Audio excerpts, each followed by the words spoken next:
আল্লাহ পাক বলেন মিনহা খলাকনাকুম, বান্দা তোকে এই মাটি দ্বারা সৃষ্টি করা হয়েছে, অফিহা নুঈদুকুম, তোরে আবার পুনরায় মাটিতে রেখে গেলাম, ওয়া মিনহা নুখরিজুকুম তারাতান উখরা।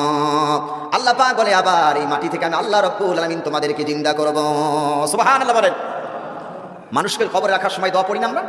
এই মাটি দ্বারা সৃষ্টি করা হয়েছে, পুনরায় আবার মাটিতে রেখে গেলাম, এই মাটি থেকে আবার আপনাকে আমাকে জিন্দা করবে কে? আল্লাহ পাক জিন্দা করবে, তাতে কোনো সন্দেহ আছে? সুতরাং মানুষ জন্মের আগে সব কি ছিল? মৃত্যু, মৃত্যুর পরে কি করছে? জিন্দা, জিন্দার পরে কি হবে? মৃত্যু, মৃত্যুর পর আবার কি হবে? জিন্দা। শুধু লক্ষ্য করুন, এখন আল্লাহ পাক বলেন আমি মানুষদেরকে কেমন করে বানালাম, মানুষদেরকে কেমন করে সৃষ্টি করলাম, তৈরি করলাম।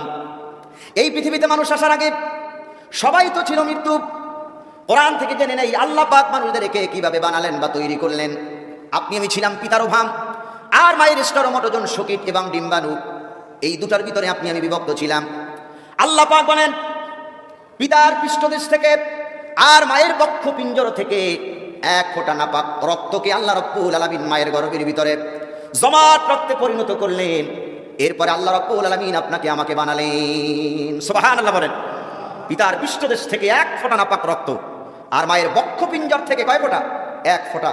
এই দুই ফোঁটা নাপাক রক্ত দিয়ে আল্লাহ পাক আপনাকে আমাকে তৈরি করছে। সুবহানাল্লাহ। আল্লাহর কোরআন বলে সুম্মা খালাকনান নুতফাতা আলাকাতান ফাখালাকনাল আলাকাতা মুদগাতান ফাখালাকনাল মুদগাত ফাখালাকনাল মুদগাতা ইযাবান ফাকাসাওনাল ইযামা লাহমা সুম্মা আনশাআনাহু খালকান আখার ফাতাবারাকাল্লাহু আহসানুল খালিকিন। আল্লাহ পাক বলেন পিতার পৃষ্ঠদেশ থেকে আর মায়ের বক্ষ পিঞ্জর থেকে স্বামী এবং স্ত্রীর মিলনের মাধ্যমে আমি আল্লাহ পাক মাতৃগর্ভের ভিতরে এক ফোঁটা নাপাক রক্ত দিলাম। ওই নাপাক রক্ত ফোঁটাকে আমি আল্লাহ 40 দিন বসে জমাট রক্ত বানালাম। এরপরে 40 দিন বসে ওই জমাট রক্তকে আমি আল্লাহ পাক গোস্তের আকারে বানালাম।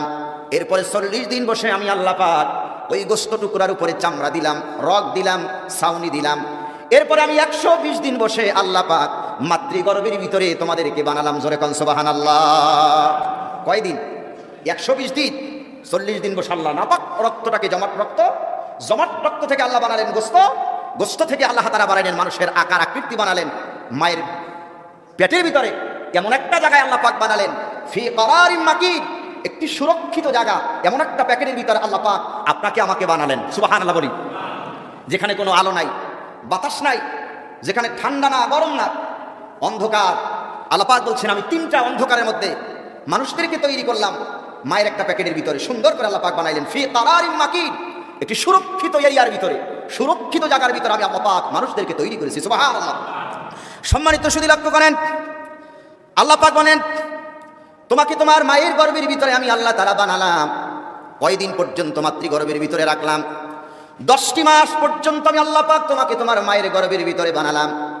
তোমার মায়ের পেটের ভিতরে 6 মাস যখন তোমার বয়স হয়ে গেল, তোমার ক্ষুধার উদ্বৃত্ত হলো, তুমি কি খাবে? দুনিয়ার কোনো চিকিৎসা বিজ্ঞানী, দুনিয়ার কোনো ডাক্তার মায়ের পেটের খাবার সরবরাহ করতে পারবে না। দুনিয়ার কোনো চিকিৎসা বিজ্ঞানী ওখানে খাবার দিতে পারবে না। তোমার ক্ষুধার উদ্বৃত্ত হলো, মাতৃগর্ভের ভিতরে তোমাকে কে খাওয়াবে? আমি আল্লাহ ছাড়া তোমাকে কেউ খাওয়াতে পারবে না।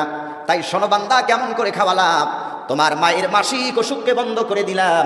তোমার মায়ের নাভির সঙ্গে আর তোমার নাভির সঙ্গে একটা তার আমি আল্লাহ লাগাই দিলাম।